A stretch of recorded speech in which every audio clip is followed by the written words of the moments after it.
So today we're going to talk about the Voynich manuscript, the cipher, and the compendium.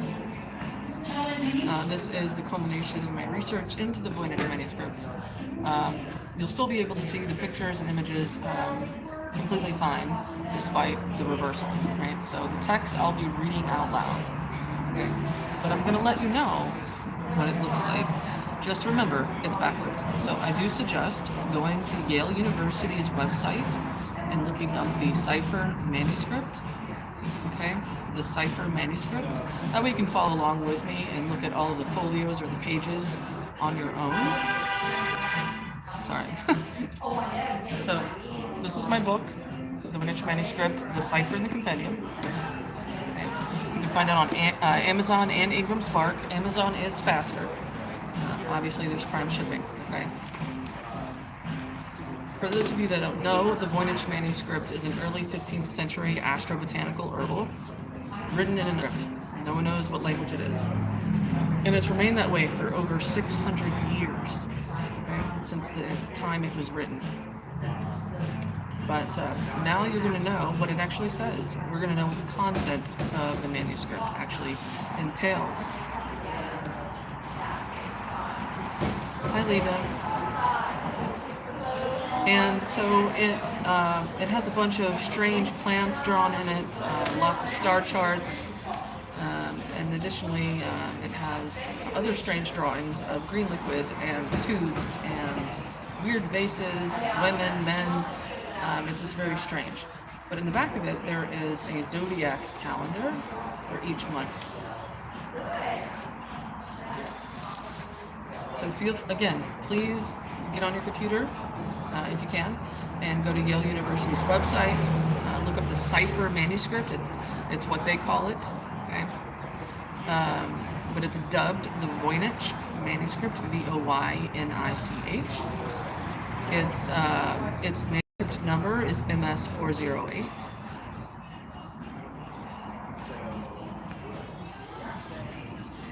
Feel free to like and share the live, and also subscribe.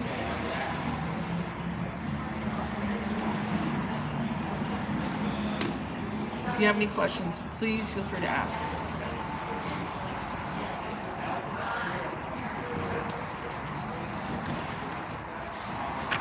So I'm going to start with page 264 of my book.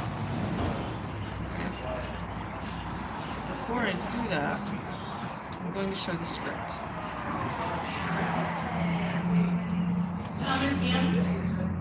So here's the strange script. Let's see if we can get it to engage properly. It's backwards, but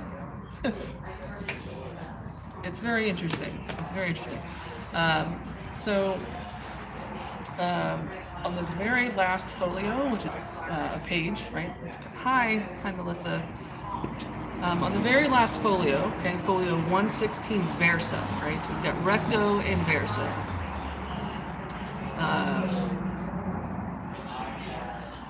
So it's shortened for 116V. Okay? It is the very last passage in the Voynich manuscript. Hi, Melissa. Hi, Jay Blaze. You guys stay in the live because it's going to get extremely interesting. So the Voynich manuscript is extremely popular, very famous. Okay, it's the most mysterious medieval manuscript or manuscript in general in the world. Okay. But we're going to talk about what it says, okay? It's no longer undecoded, undeciphered, okay? I'm going to read about the cipher key, okay? There is actually a cipher key in the Voynich manuscript. It is the very last little bit of writing, okay? It's not the Voynich script writing, but it is the last paragraph.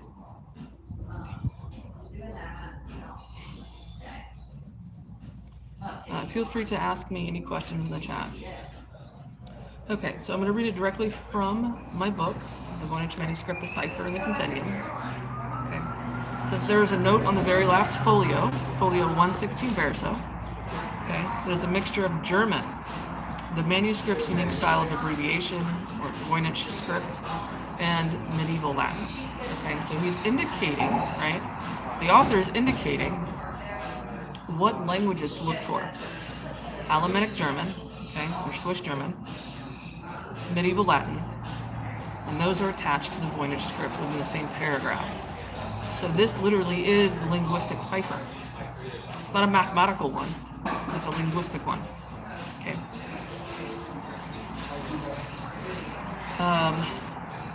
To preface this, okay,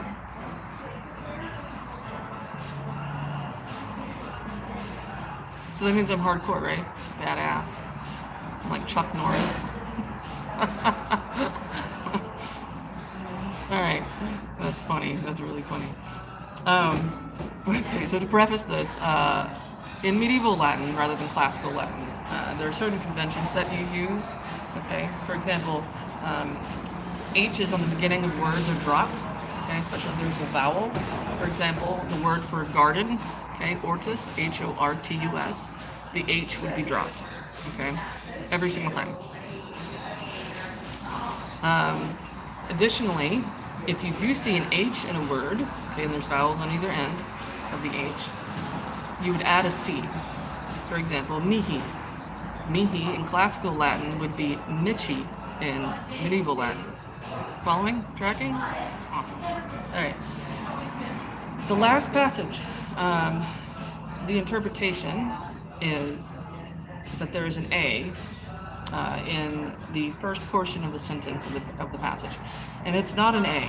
It's actually a quickly written E-I, and they're combined together. So when he writes the E, the top part of the E goes into the I. So that's why it looks like an A, but it's not. It's an E-I. Okay? Remember that. Alright. We also have Latin abbreviations. Okay? And it's basically Latin shorthand. You know how you have secretarial shorthand in modern times? You have the same thing in Latin scribal convention, okay? And so he employs that throughout the manuscript. So we're going to go ahead and read what the abbreviations are in this passage. I've started with the German. There's a German small sentence in the marginalia, or the margin of the paper. I'm going to read that first. It says Vox Leben, okay, Vox Leben, Vinen Vinifer. And that means the word of life, the wine-bearing vine. So it's referring to Jesus, okay? The main passage starts with mihiton, M-I-H-I-T-O-N. But that's not a word, okay? That's actually a phrase. So remember, we're supposed to add a C, right? You add a C to the H, Michi. Mihi becomes Michi, because we're talking about medieval Latin, not classical, because it's an early 15th century, right? So it becomes Michi Ton, and tone, or ton, T-O-N, is an abbreviation for Totians. So now we know it's Michi Totians. Okay. Now the rest of that phrase is what people have said is Ola Dabas. Okay, Ola Dabas. O-L-A-D-A-B-A-S. That is incorrect. Remember how I said that it was seen as an A, but it's not, it's an E-I? Remember that.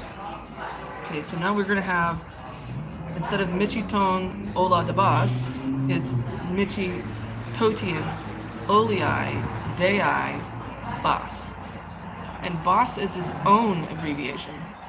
So we have to expand that. Okay, so Michi Totians Olii Dei Bas is Michi Totians Olii Dei Beatus. So Bas is Beatus. Now that we know that, I'm just going to continue on with the entire passage in Latin. Michi Totians Olii Dei Beatus. Numen licet quatuor talis tenior teneri naturalis ordinare triplicis mixtura simplex. Mei rexit, meo rexit, enim habitans mei rei enim aster ordinat curati. Cum velish uberen sonim geas mish. Right? So the very last part of that passage is the German. Right? So in English, drum roll everybody. In English, the last passage of the Voynich manuscript. After 600 years, we get to know it, okay? It says, I have myself so often been blessed by the oil of God, the divine power permits the four, meaning the four humors. Such am I held to keep the natural order, a simple mixture of threefold, which he's referencing the oils, the stars, and the plants made to make these, used to make the electuaries. Okay, that's the threefold reference. Okay. Mixture of threefold. It ruled over mine, or ruled over me, and it was ruled by my authority. Okay, for indeed, let them live for the sake of my being. He's talking about the patients. Let the patients live for his sake, right? And this last sentence of the passage helped me to understand where to look as far as plant identifications went.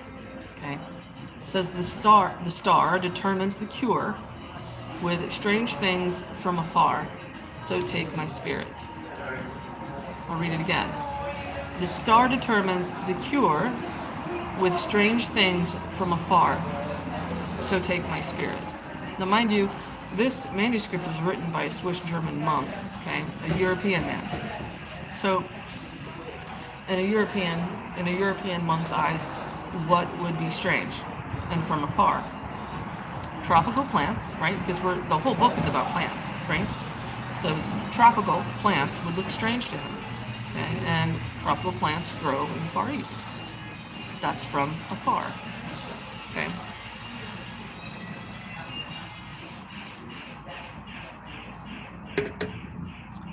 Research, my own research.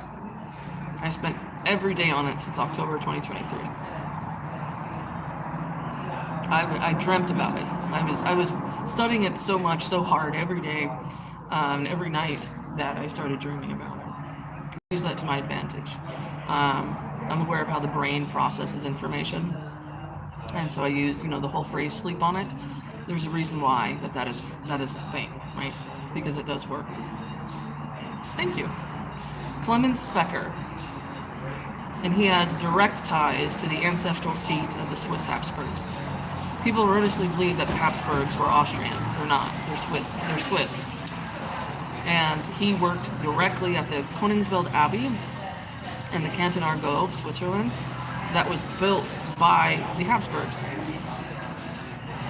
And the castle was right nearby. Stone's throw. Clemens, so replace the T with an S.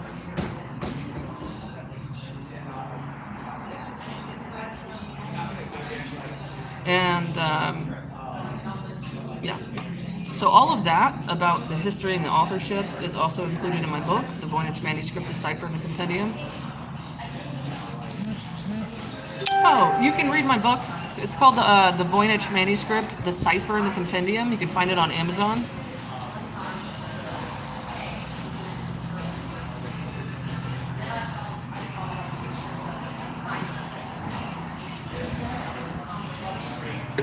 I do. I'm actually holding it. That's what we're going to go through.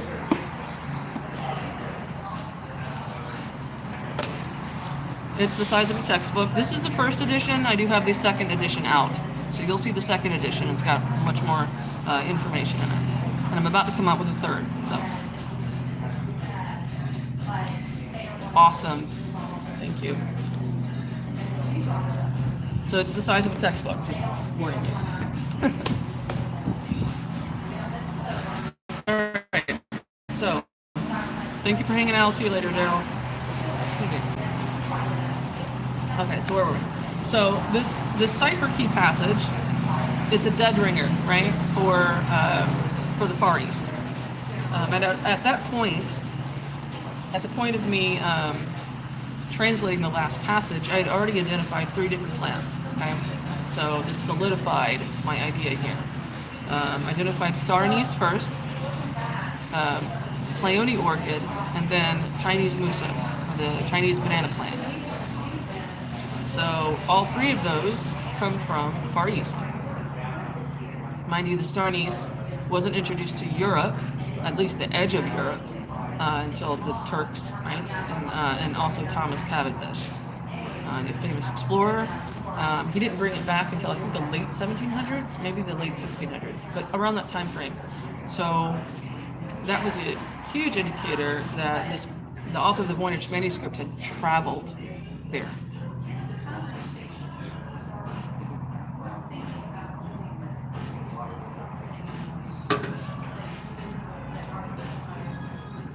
All right, so let's go to I'm trying to get you the gist of everything.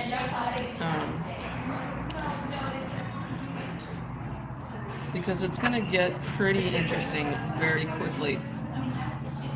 You know, you think that once you unravel a puzzle that it gets less interesting, right? That the mysteriousness fades, when in reality, that's completely different with this. This gets extremely interesting after you start realizing, after you start pulling that thread.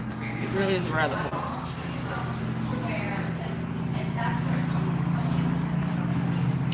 In fact, I'm actually imbibing in a beverage that is in the Voynich manuscript. There's a plant in there, and it's Japanese hops. And a lot of Japanese, plants with the Latin name Japonicus actually do exist in eastern China, right? So it's not just solely in Japan. I want to throw that out there so there's no confusion. All right, so we know that the Voynich manuscript is from the early 15th century. We know that definitively because it has been carbon dated. Okay? The vellum, the pages have been carbon dated. And so it was written sometime between 1400 and 1450, right? So one of the plant identifications helped me figure out around exactly when it was written. Okay. And to preface this, I want to say that I love dendrochronology, and that's basically where you take the cutting of a tree, count the rings, right, to age the tree. You're going to date the tree, or age the tree, and then you date the surrounding area in which it was growing to that time frame. Okay. So this is similar in that, but we're using a species of plant. Okay. Okay, specifically grass. It's a type of grass.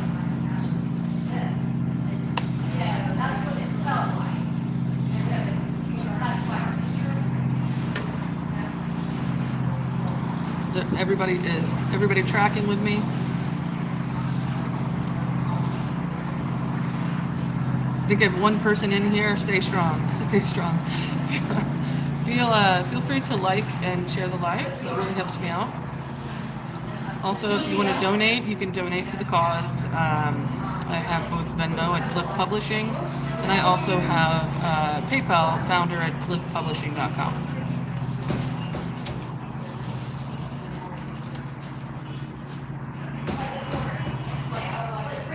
Okay, so the plant in question, and it's grass, okay, is bamboo. It is a species of bamboo, okay? This species is Melicana bambusoides bassifera.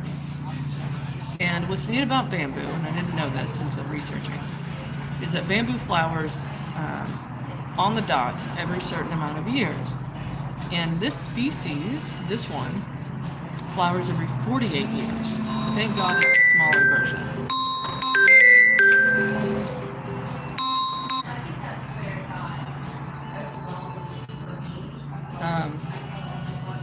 So thank God it's a smaller version. Easier to count, right? So bamboo flowers every 10 to 120 years. This one's 48. So we know this species, there's several years that have been documented in modern times. Okay, so I just counted backwards every 48 years.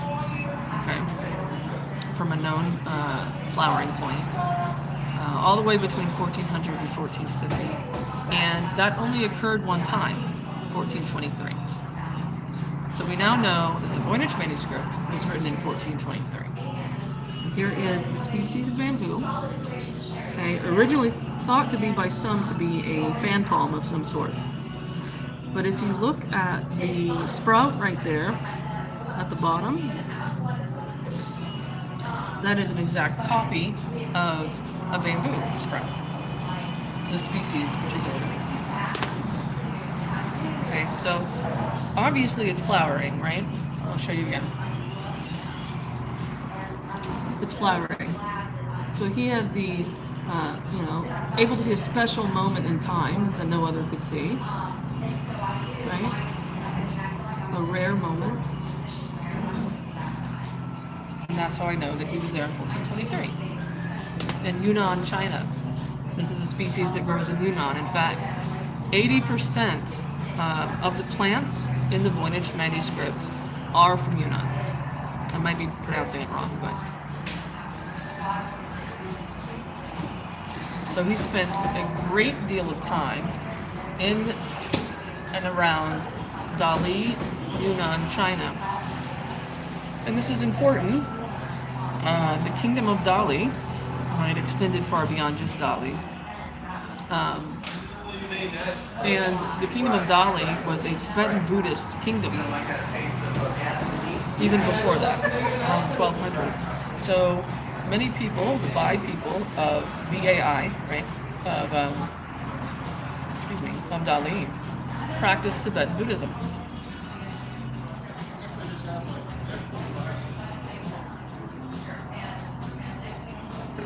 And that's because it's right at the cusp of the edge of the original border of Tibet.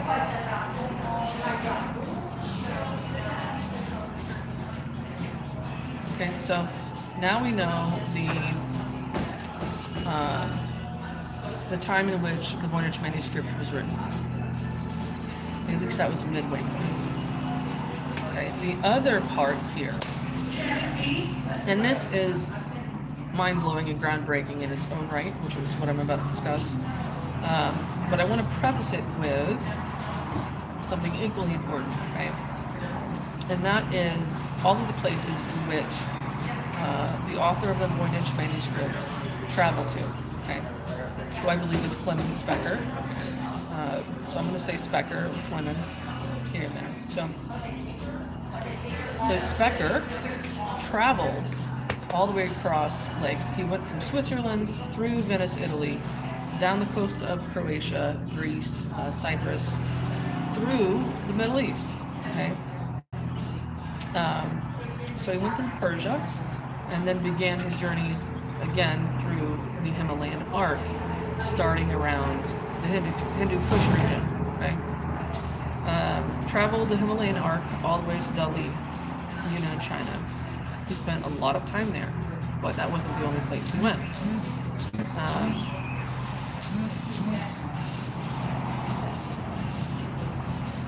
He went all the way through the Red River, all the way down to the Bay of Hanoi.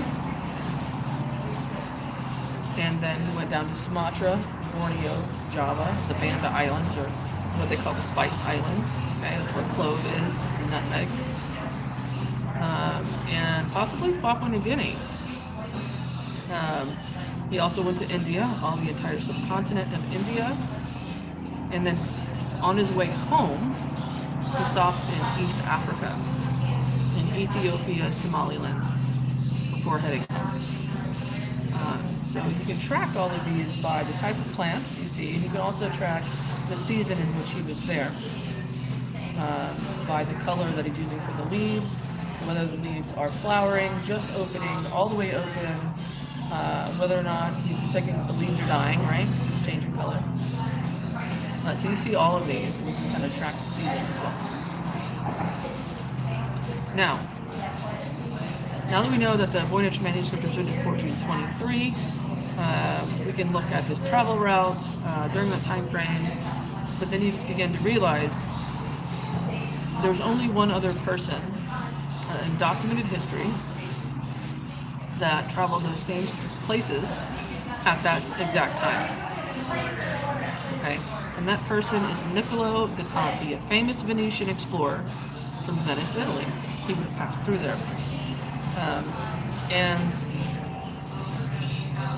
there is a third-person account, and there's a Vatican priest who wrote down da Conti's travels, right? So da Conti spoke to him, and then therefore the Vatican priest wrote down what he said. There is one paragraph in the account of Niccolo da Conti wherein he says that Niccolo da Conti went to many other places, so he like skipped over all this cool information, right? He just went to many other places over time.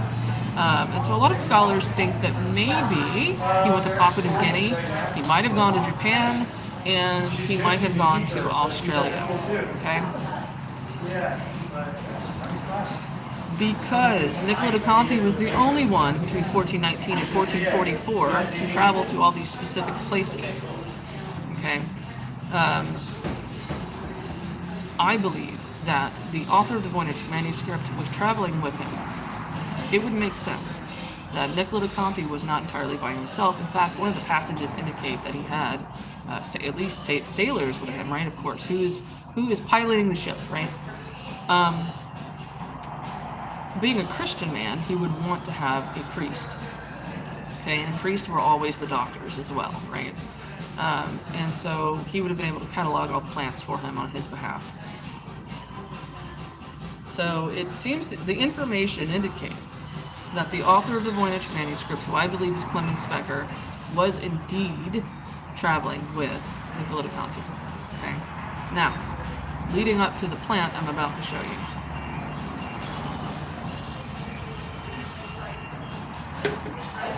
Keep all of this in mind, because Niccolo da Conti, we don't know if he went to Australia. We suspect he might have, right? But if my research is correct, and Clement Specker was on the ship of Niccolo da Conti, then this proves that they did reach Australia, okay? And that's because this plant is a tree, okay? And this tree is a species of tree well known to Australia. Anybody can tell you, yeah, that tree comes from Australia. Okay? And that tree is the eucalyptus. Specifically, the Red River gum. Okay? There's hundreds of species of eucalyptus, but this is the only one with a red ring and a white flower. The others are like green on the inside with different colored flowers. They're not all the same. So here we have the Red River gum eucalyptus tree with ovate leaves. So it hasn't quite reached maturity. It's like the in-between phase. It's almost there. So eucalyptus, the leaves stay ovate for most of its life. It doesn't start elongating the leaves until much, much later in life. And here you can see little red rings inside the flowers. I wish my phone would adjust. And then these little things here, they're not sepals, they're actually light blue, new foliage growing. He colors them blue. And we know that eucalyptus has got blue tinge, right? Blue leaves. Another thing about eucalyptus is that as eucalyptus ages, right, the root system fuses together above the ground.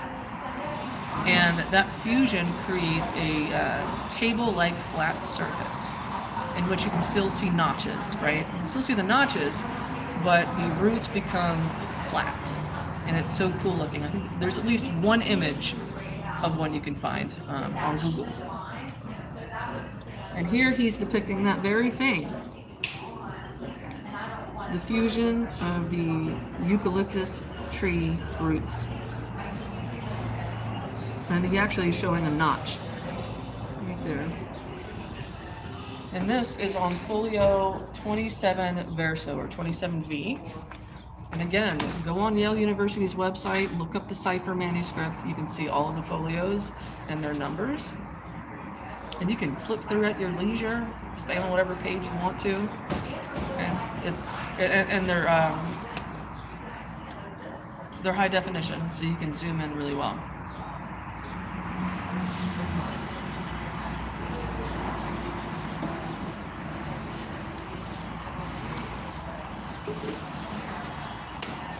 Everybody tracking? Do you have any questions for me? Trying to make sure I put everything chronologically. Okay, so now we've dated the Voynich manuscript. We know how far they went. We know that he traveled with Neclodoconti. Okay. 80% of the plants come from the Far East. The other come from East Africa, right? Like okra, for example. There's another one called Morning Widow, which is super pretty. We have coffee. This is coffee. So whenever you wake up in the morning and you drink that coffee, you are having a Voynich plant. Okay. Also, when you drink wine, you are having a Voynich plant. And when you drink beer, you're having a Voynich plant.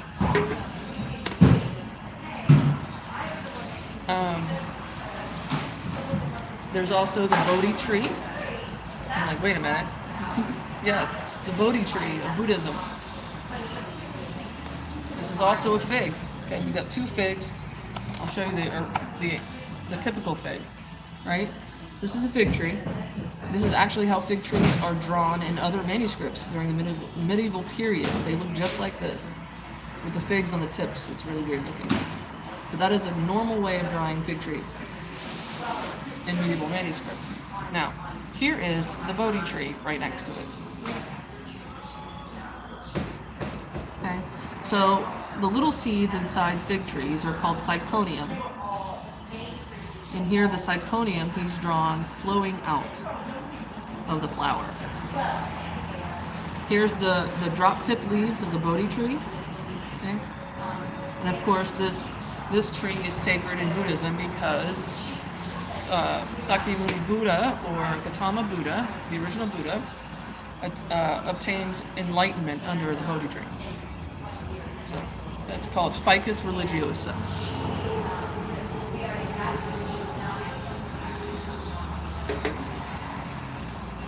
And the reason why I bring this up is because the Voynich manuscript is not entirely European, right? I mean, initially you could assume that because of the plant identifications, but you want to look at the text to confirm it, right? So, that being said, we're going to go to the astrobotanical section, which the author says is called the Codex Constellarium Aster, or the Codex of the Constellations, the star constellations, okay? He calls the herbarium section, the herbal, where all the plants are, he calls that the curatorium. And that's another indication that is Swiss-German in origin, because if you look at the word, the etymology of curatorium, it originally comes from German monastic circles, where it's spelled with a K. That's where it comes from, only. So that is a huge tip-off that this is Swiss German as well. Not only that, but the weird script, okay, it does include one German word, Samen, for seeds. Okay, and the reason why he only includes one German word when the rest is medieval Latin is because it makes the linguistic cipher more uniform. If he were to use the Latin version, it would indicate immediately what it is. So he couldn't do that. So he had to use a German word in there to make it more uniform and hidden, if that makes sense. All right. So we have, and I'll go over some other plants in a little bit.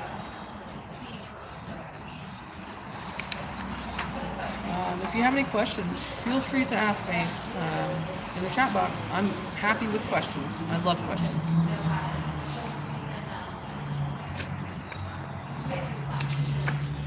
Okay, so,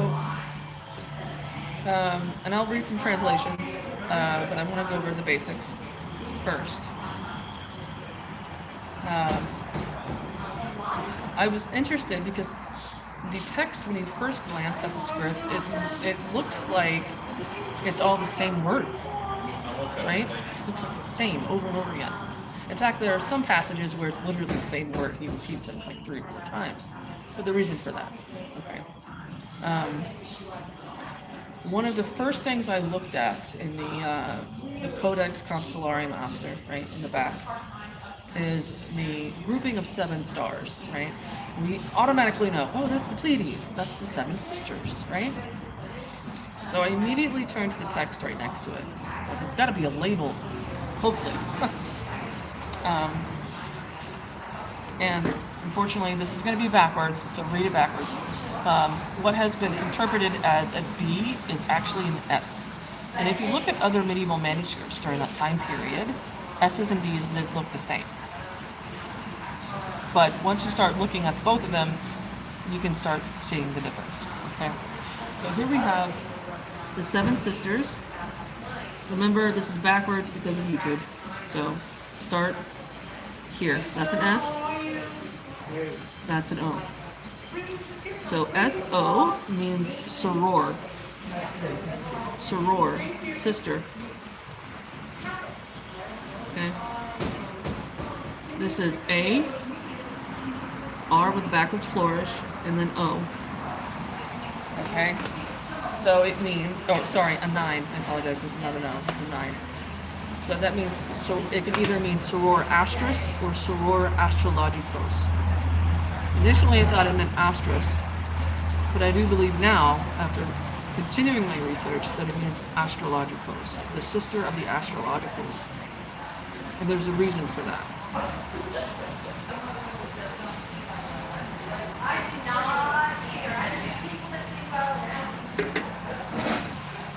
So, we have the word sister. And I started thinking about that. And I thought to myself, what if he's using familial relationship as a way to describe the relationship between the plants, the oils, the stars, all of that? And that would make sense, because then he could use that word for other things as well, since that was the pattern. Pattern is he's using a specific set of words for as meanings for one glyph set. They are a specific set. You can't just pick whatever you want. Okay, it's 1 to 4 meanings, the same ones. Okay, but you have to use context, the surrounding text, right? Context with text, to figure out what meaning you're supposed to use. And that is the difficulty. I literally had to go, and I did this by hand. One after the other, I had to check every single one. Plug and play. To each other, over and over again, in just one sentence. So that was extremely difficult.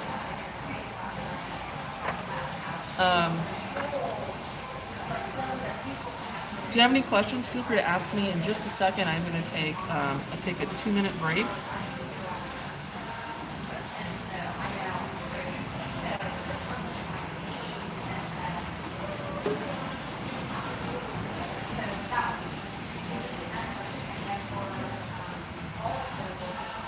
So just bear with me. I'm going to take a 2-minute break right now. Don't go anywhere.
Alright guys, I'm back. Thank you so much for being there with me.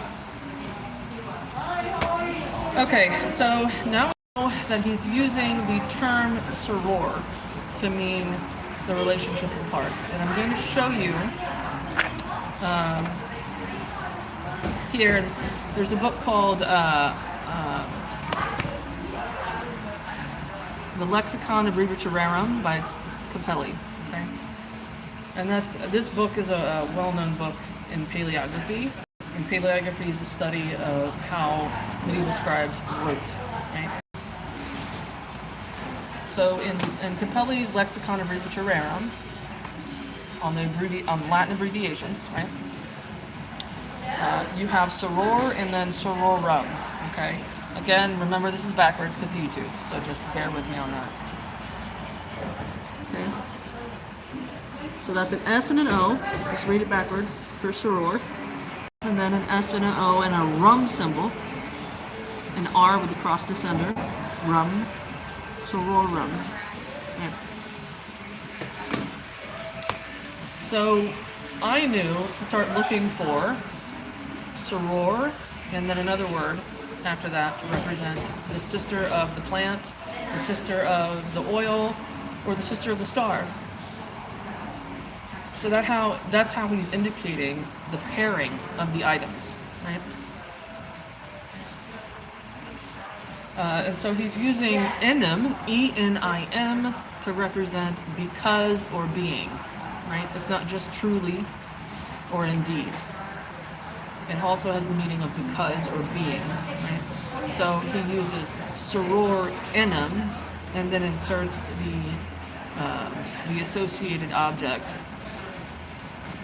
with the subject matter he's talking about. For example, okay, this is an image of hydrangea. Okay, so this plant is Hydrangea paniculata. You'll see this all over the place in the U.S. in gardens and stuff, right? So this is hydrangea, and so for him to say that this plant is associated with whatever humor, right? Like, for example, I don't even know what the humor is for this one. I haven't translated this page yet because this is folio 93R. I haven't gotten there yet. I'm gonna, okay, this is sororum sideris. Okay, I see the word sororum in there, but you're looking for soror enim. Okay, so let's say, for example, this particular plant cures sanguis. Okay, you would then want the sister of the plant, right, being a specific oil. So sanguis is hot and dry. No, yes, I might be wrong. So you'd want the opposite of that. Okay, so it's going to be paired with an oil that counteracts the symptoms that it's curing. Okay, so soror enim sanguis, soror enim oleaceus or olive oil, soror enim, and then the star, okay. The birth star. Another interesting thing is that you figure out a patient's birth star by the rising of the moon within the zodiac sign that you were born under. So it's not Western astrology at all, it's Eastern.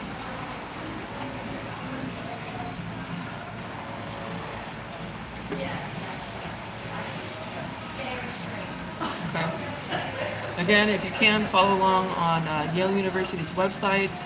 Type in the cipher manuscript, it'll bring it up, and you can look at the high resolution scans along with the folio numbers so you can follow along. If you have any questions, feel free to ask me. You can purchase my book on Amazon. It's called The Voynich Manuscript, The Cipher and the Compendium, okay, by Jessica Scott Dunn. After you do so, please feel free to leave a review on Amazon. That'll really help me out. Excuse me. This one is the first edition. The one on Amazon is the second, and I'm in the works for a third.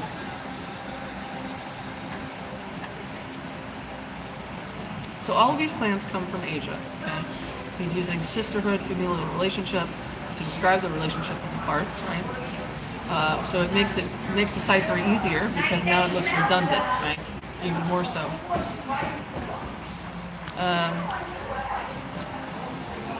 Also, the reason why the plants look so strange is because he's using an early form of taxonomy, right? He's drawing the root system first, then the leaves, what the leaves look like, then what the flowers look like, and then what the seed looks like. Now, he doesn't do this every single time, but he does this a lot. For example, we're going to go with Terminalia, which of course is the most important plant in Tibetan sour rigpa. Yes, Tibetan sour rigpa. Okay. This is on, and of course, I'm going to put the folio number.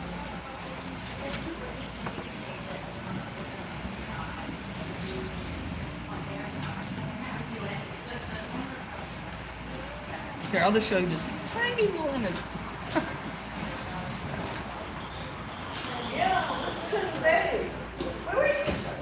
Alright, this one.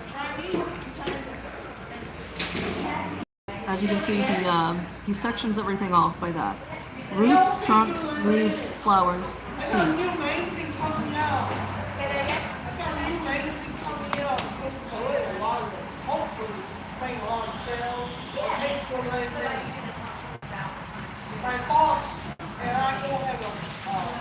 Are you making that book? Are you going to do that book you were talking about? Yeah. Alright, so now we know he's using the relationship of parts, sisterhood. I think I said that backwards. Here we go. I'll show that to you here. Here's the text. Again, it's backwards. We have S-O, and then the symbol for enum. This is sanguis. So just reading it backwards. S-O, soror, enum, sanguis.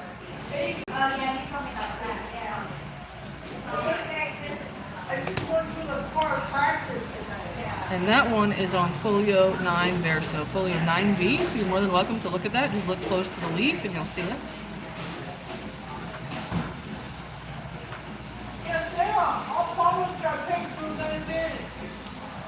Additionally, there are some strange vases in the Voynich manuscript,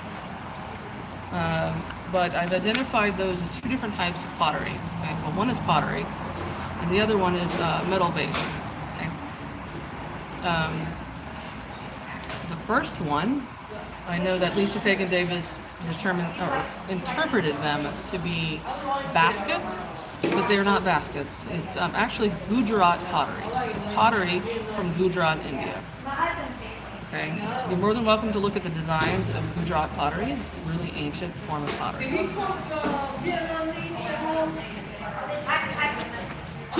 Okay. So Gujarat is G-U-J-A-R-A-T. Gujarat pottery. And the Gujarat pottery is specifically used for electuaries, so all the oil-based medicines are held in Gujarat pottery. Okay. The elixirs that he makes, which are teas, right, are made inside of what they call bumpas. Okay, in Tibetan Buddhism, we use bumpas to make teas, and you take the lid of a bumpa and you flip it upside down on top of the rest of it. And you put the flowers on the inside, and you pour the water through it to create the tea. And so that is what you're seeing in the Voynich manuscript when you see these disrobed figures, these women, inside these weird, vase structures. Okay, these are the upside down bumpa lids. They're creating elixirs. Okay. There's another version of the same thing in Buddhism from Burma. Okay, from Myanmar. And those are called Hun Sok. It's the same concept, but it's a Burmese version. Those are also included in the Voynich manuscript.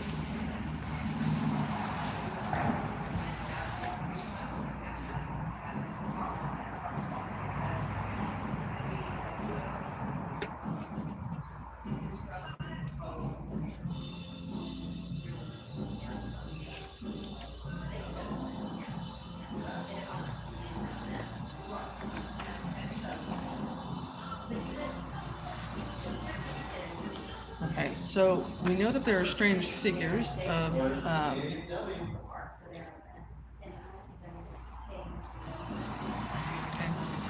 Here's an example of one of the figures inside the hookah lid.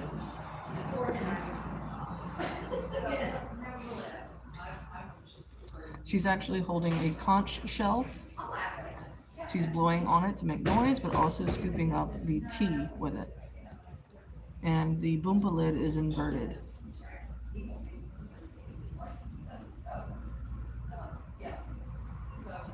So you see a lot of these figures in the actual botanical section. And these women represent a special class of beings in Tibetan Buddhism. They're called dakinis, okay, dakinis. And they are involved with the transmission of wisdom and herbal healing. Okay? And so that is their purpose. It's a Christian version of syncretic work, right? Trying to represent something you've never seen before. So we can now determine that the Voynich manuscript is based on Tibetan Buddhist Sour Rigpa, okay, which Sour Rigpa bases everything off of Ayurveda and Chinese traditional medicine. It uses all of that together to make Tibetan Sour Rigpa.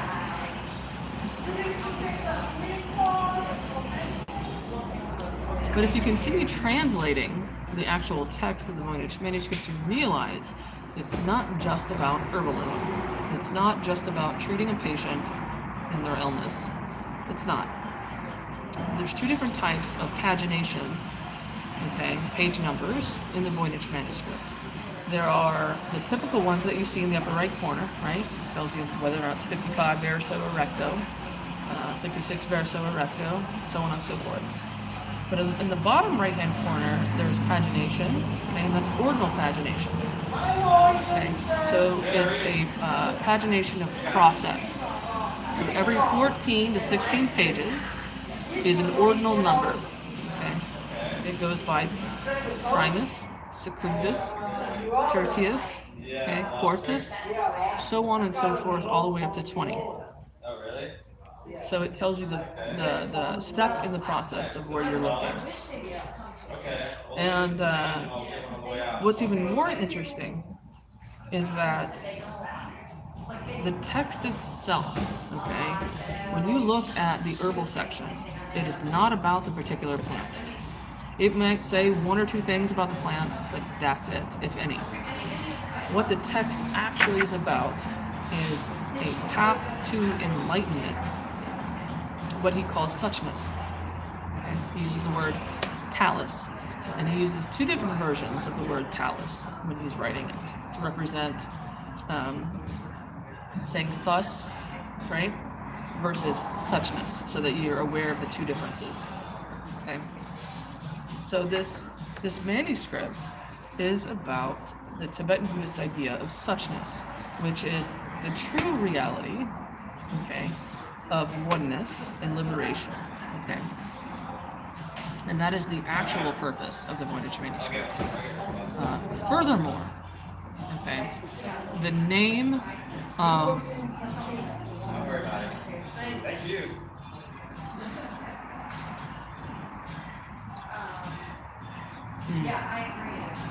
Anyway, so I'm not even going to comment on that. It's interesting though, I like the story. So, moving forward. Okay, so he actually uses what they call Tyronian notes, and he uses them very sparingly throughout the text, but quite a bit on this one folio. Okay, and this folio is initially what I called the Wheel of Labors, but more specifically, it's the Wheel of Time. Okay, the Wheel of Time. He does use the word tempus. Okay, in fact, he uses the phrase tempus lex, the law of time. Okay, and that's important in Tibetan Buddhism. Okay, in fact, one of the most advanced forms of Tibetan Buddhism is called Kala Chakra. Okay, and that is the Wheel of Time. Okay. And so you begin to see his description of all of these wheels. Rota is what he says. And so all these wheels fit together, the turning of the stars, right? So not only do you have herbalism to treat the body, but you also have the secret kala chakra, where the patient reaches enlightenment and liberation. I apologize for the background noise. So you're probably wondering how I got to the point that this is Tibetan Buddhist for sure, right? Okay, so what? The plants are from the Far East, right? Okay. The most important folio in the entire manuscript, other than the one that names it, okay, and other than the cipher key in the back, okay.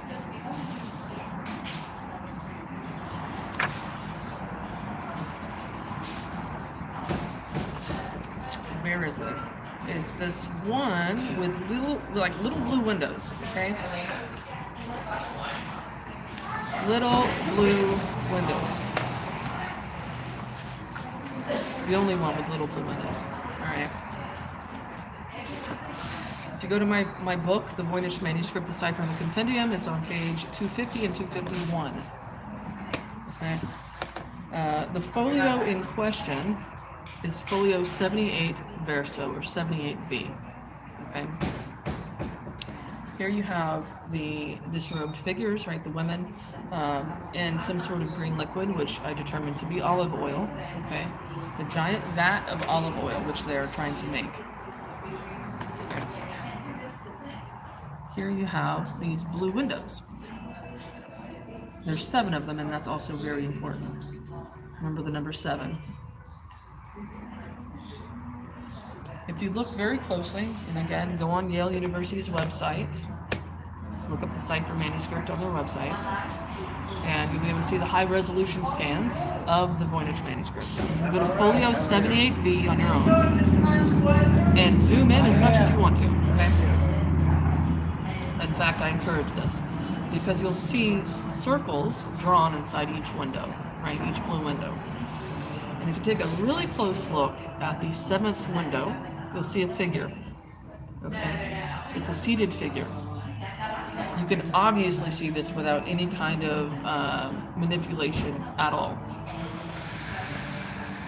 But knowing me, I wanted to make sure I could see all of it. So I adjusted the values so that I could see what was underneath it. Look closely, you can see the figure a whole lot better. Okay, his head with a dot in the middle. Okay. You can see his right arm pointing down to the earth. Okay, his left arm up toward his chest. Okay, and he's holding a terminalia. There's a line there, which represents the terminalia stem. Here's his knees. You can see his feet right here. And so that is the Buddha. Okay, these windows are not windows. They're what they call chaityas, okay, archway that the Buddha sits under. And you can see these in sculptures today. Okay, large ones, for example. Here. Here. There's more intricate ones on the celestial map of the Voynich manuscript that match this. But the ones here are these simple recessed versions.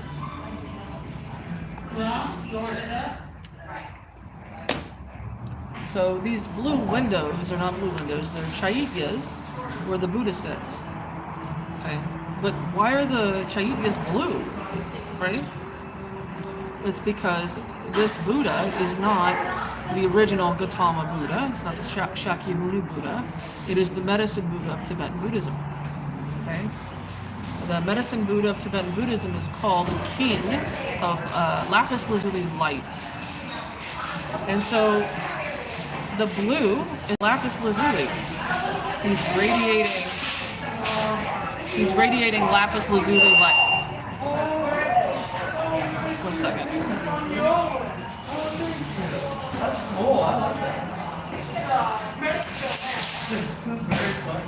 So he's radiating lapis lazuli light, and that is why the Chaityas are depicted as blue. So that means that the tile in the very back of the book, the manuscript, this supposed tile, is not a tile at all. Rather, it is a cut lapis lazuli gem. Good night. Thanks for coming. Okay. So there we have it. We have confirmation that the Voynich manuscript, in fact, is Tibetan Buddhist, despite being written by a European monk.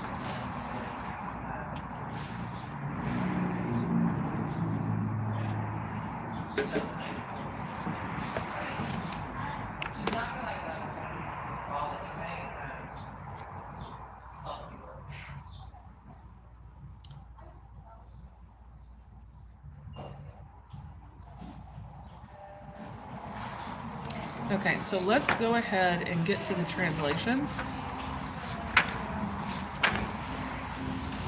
Let's turn to Folio 1R. Okay, Folio 1 Recto. It's the very first page in the Voynich manuscript.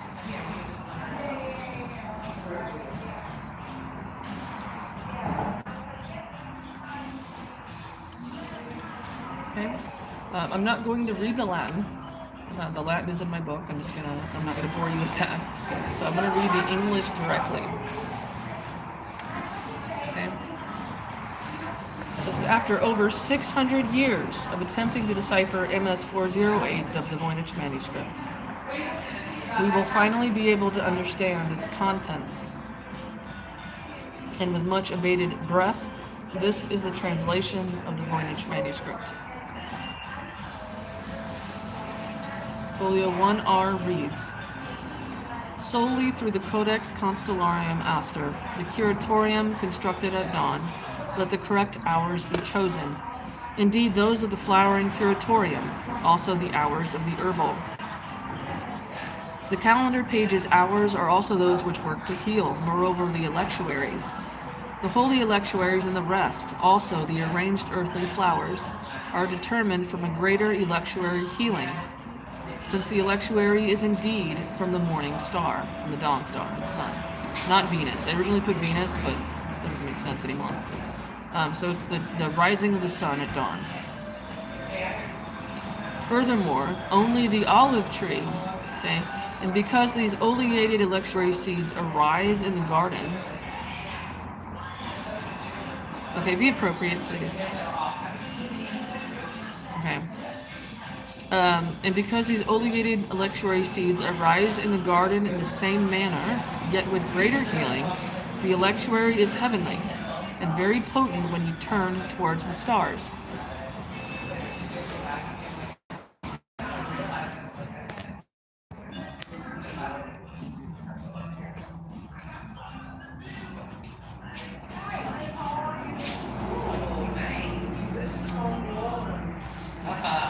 True, the stars are the rulers of the heavens, and the movement of the stars guides the work of the cures of the stars with this cure of cures. But I create this page with the oil from which I create the electuaries. Everyone whose health is cured by flowers is cured by the more potent seeds, but ordinary seeds work in the same way also. True health is the heavenly cause of these things, for the healing is completed by heavenly powers. The highest heavenly healing is the source of all healing, and the healing of the pages with the oil of truth. Their birth year is the healing of their health because of the herbal seeds. Healing with herbs, flowers, heavenly seeds. And the healing of the celestial electuaries is the cure of their health. Health is created by the seed from all of them. Health is created by the birth year. Electuaries are the flowers and the seeds of the cure, the herb of herbs, whose flowers cure completely, of which flowers and animals I take care of, which is commanded by the Holy Son of God. The healing pages are arranged, and I create the seeds of healing, When you have created the work of creation, of whom the Son of God is also, the healing is from the healers. But they are sacred electuaries. The constitution of the electuary is the healing from the flower. There are heavenly cures with the stars of the year. Healthy herbs are because of the following electuary cure. We have created cures, which are the labors of the Lord, for the electuary is the highest healing of the Son of God, to whom it is ordained to create health from the herbs and oils from the seeds. It is the cure of cures, the healing page of which labor I follow, and other curatives. It is with the following: the wheel of stars, whose stars bring health, which healing electuary, the stars of healing, the stars of flowers, the stars of the curatives, the electuary creation of the flowers from the stars. Healing comes at dawn from this flower seed, the lofty star, the seed of the electuaries. The stars of the electuaries whose garden seeds this page creates, in the roundel of stars whose flowers follow the highest sequence, and curative flowers, and the electuary garden around which you will have made it. You will have made the highest for the labor of healing, which four, meaning the four humors, which page, which labors, and which table to follow. So this is a translation of Folio 1R. So that means all of the green liquid that you're seeing is olive oil. In fact, he draws two olives. He draws two olives right there. And then the kidneys are crushing it and expelling the olive oil out.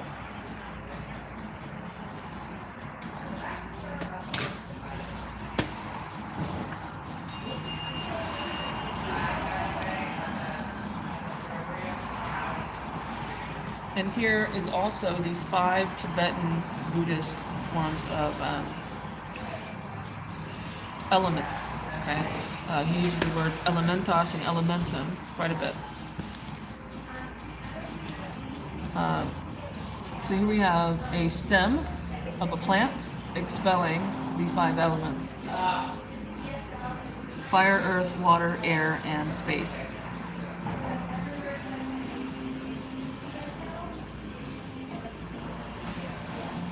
Okay, so these are the 5 elements. Also, I do have a master list of all the folio names, okay?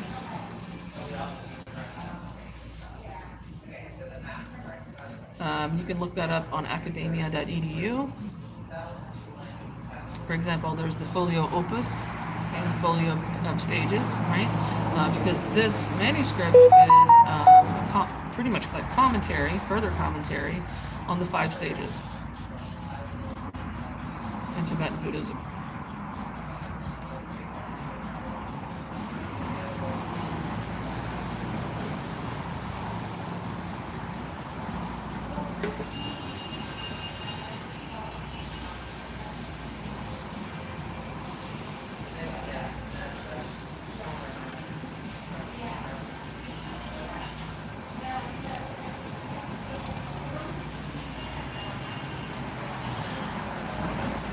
I do have a glossary in my book.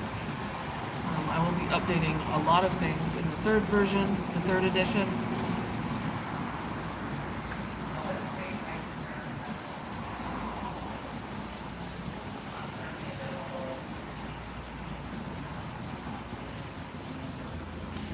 No, Trevor. They don't. But they are part of the process, yes. They're dakinis, which is a Tibetan Buddhist sky spirit, female. So now we have the divine feminine in the process of healing, which is something that was unheard of during his lifetime in Christian Europe.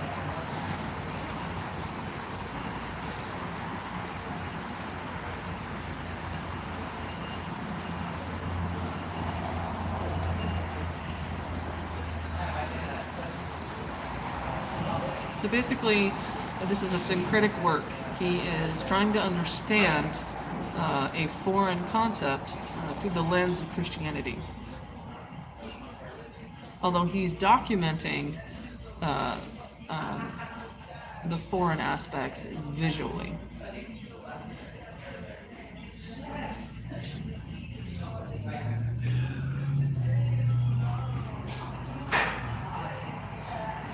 So let's get to the folio and the page concerning the real name of the Voynich manuscript. Okay? Oh, also, here's the name for Jesus, right here. Again, this is backwards because of YouTube. So this is an E, S9, Esus. Okay, the J would be dropped, so it's Esus. E, S, and then 9 for US. All right, celebration.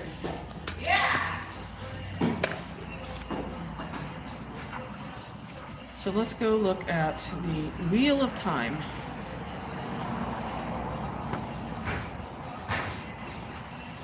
Okay. I originally called this the Wheel of Labors, but it actually is Wheel of Time in Kala Chakra. Okay.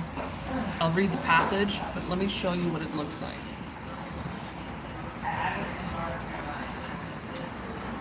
So this is the Wheel of Time. There's a bunch of weird writing. And this is where he uses Tyronian notes, which are specialized characters, quite a bit.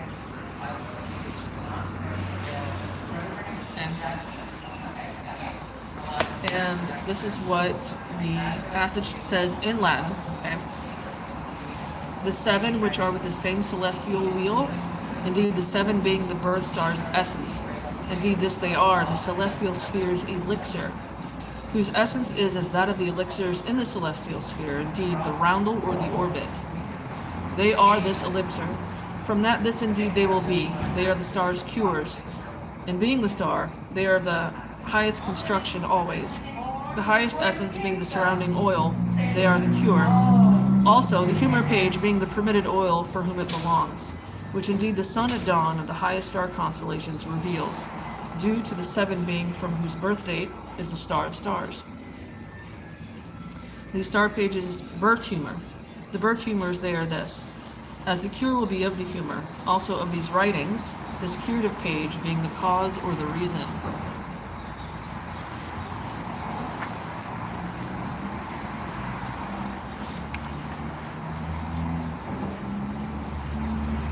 Okay, that he consistently mentions in the other roundel lines, he says tempus lex, okay, the law of time. And so that is what he's referring to. He says the power comes forth from the law of time. And that is a Kala Chakra concept from the Wheel of Time.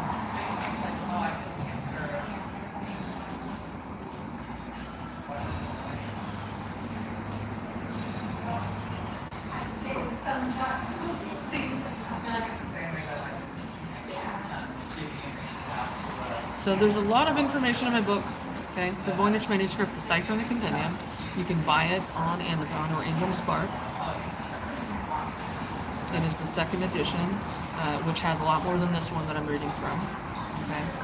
It talks about Saura Rigpa in detail. It talks about what Kala Chakra, where his teacher might have been. It talks about all of that.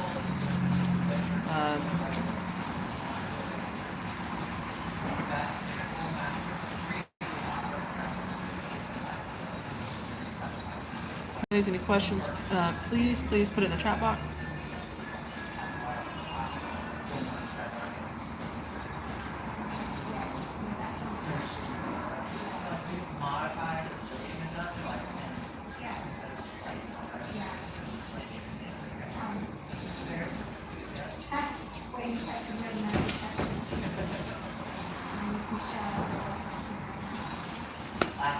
Let's go over a few plant identifications. Some of my favorites are Petrocosmia,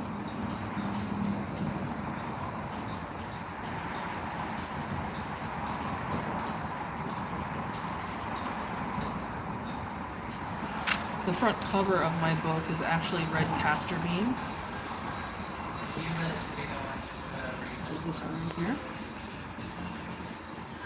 And these are an aerial view of the female and male flowers. So the male and female flowers are all in the same stalk.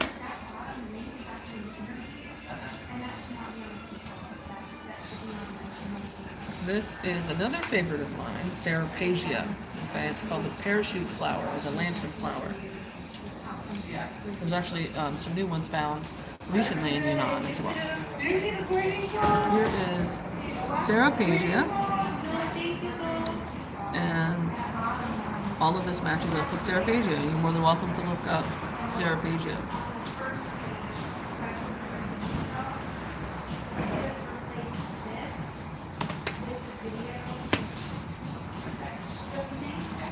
My other favorite is just a few over, Folio 11R. This is a Gesneriad, right? And this is Petrocosmia. This is Petrocosmia rotundiflora with scaly rhizomes, and the flowers growing up in between the leaves. He indicates that this is a clumping plant by having the bottom two stems fused together.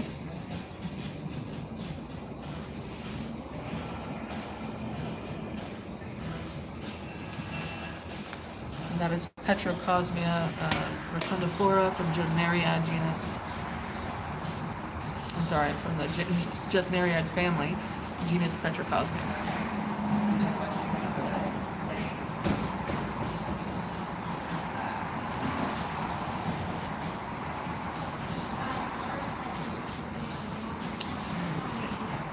There's lots in here. There's the Himalayan balsam. Okay. This is Himalayan balsam. He's indicating that the leaves are serrated, right? But also pliable by putting waves. And you can see the white veining here, just like Himalayan balsam has. Here you can see the winding roots, just like Himalayan balsam with the cap on top. And here are the seed pods. And he cuts the seed pods off the top so you can see on the inside.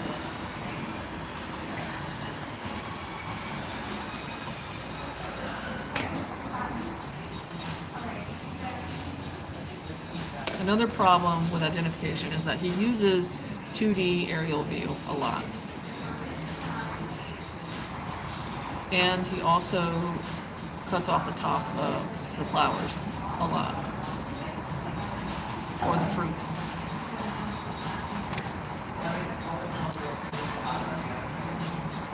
Here is Ethiopian Plania bassinica, or morning widow.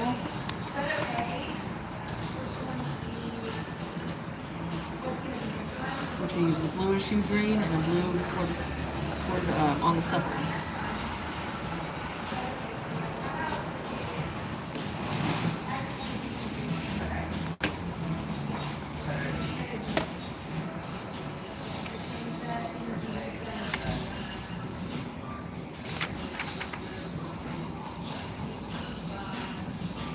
This is Smilax glabra or sarsaparilla.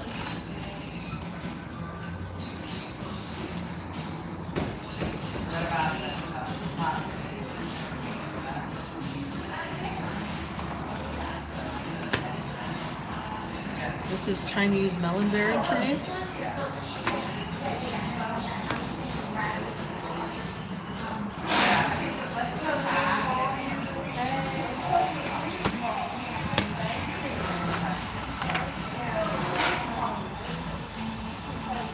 This is Alocasia microrhiza, giant elephant ear, taro.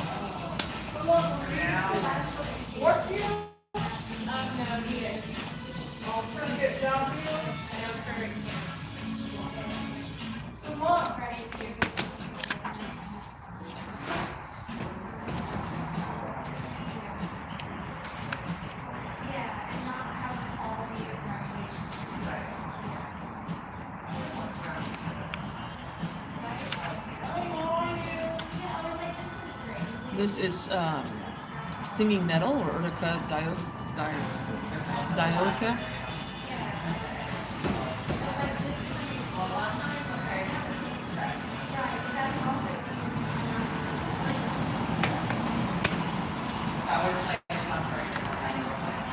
This is a Persian plant, okay? Blackstonia perfeolata.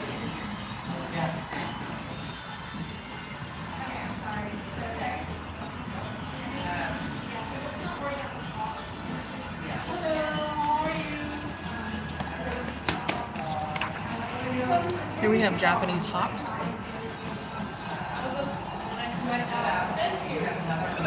Thank you.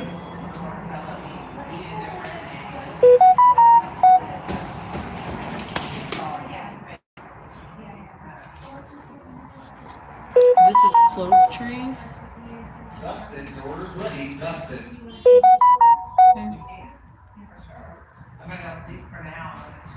This is clove tree. You can see the boxy looking flowers.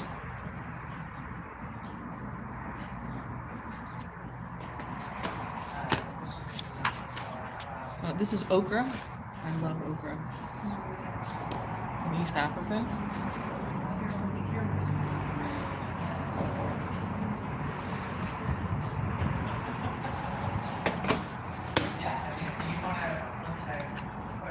There's a lot of aquatic plants in here as well.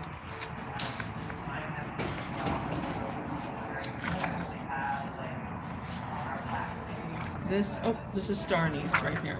And in fact, it actually says oil of star anise right next to it.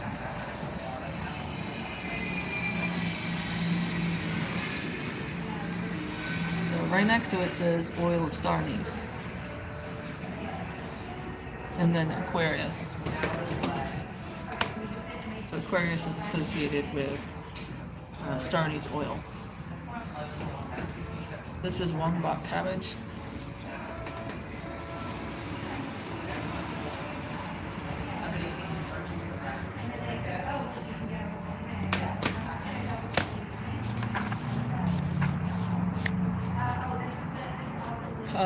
This is a favorite of mine. This is mimosa.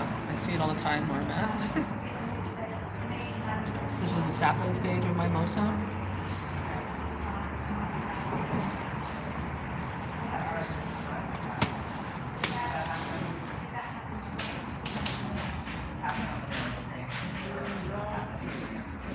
This is ginkgo biloba.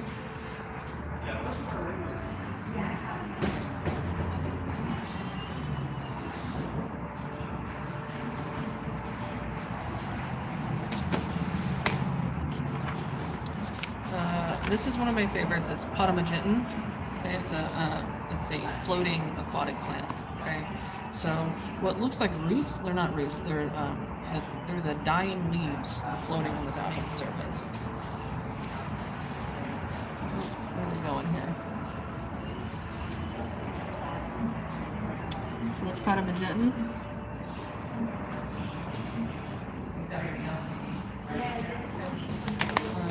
Let's see.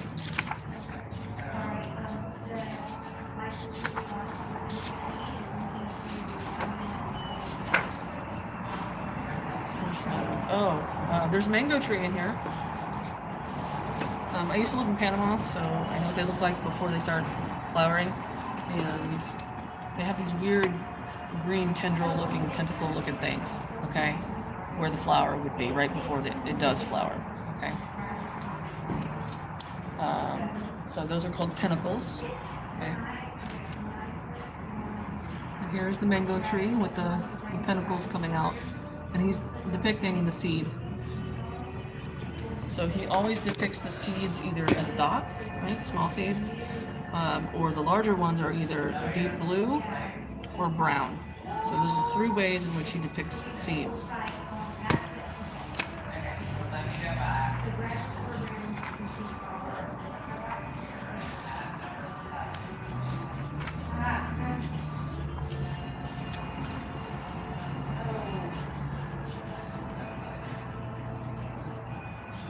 All right, does anybody have any questions? You're more than welcome to purchase my book. It's called The Voynich Manuscript, The Cipher, and the Compendium. It's available on Amazon and Ingram Spark. The second edition currently. I will be having a third edition out shortly. If you have any questions, just you can reach out to me at founder@glyphpublishing.com.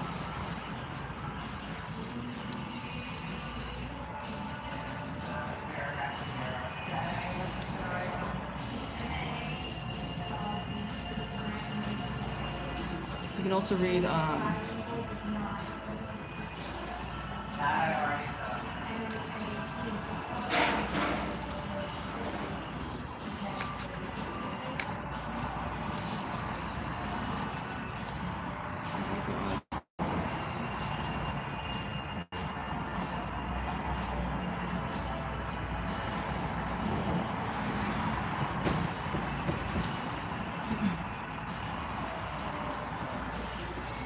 Alright, I'm going to log out. I'll probably log in a little bit later, but this is my book, The Voynich Manuscript, The Cipher, and the Compendium.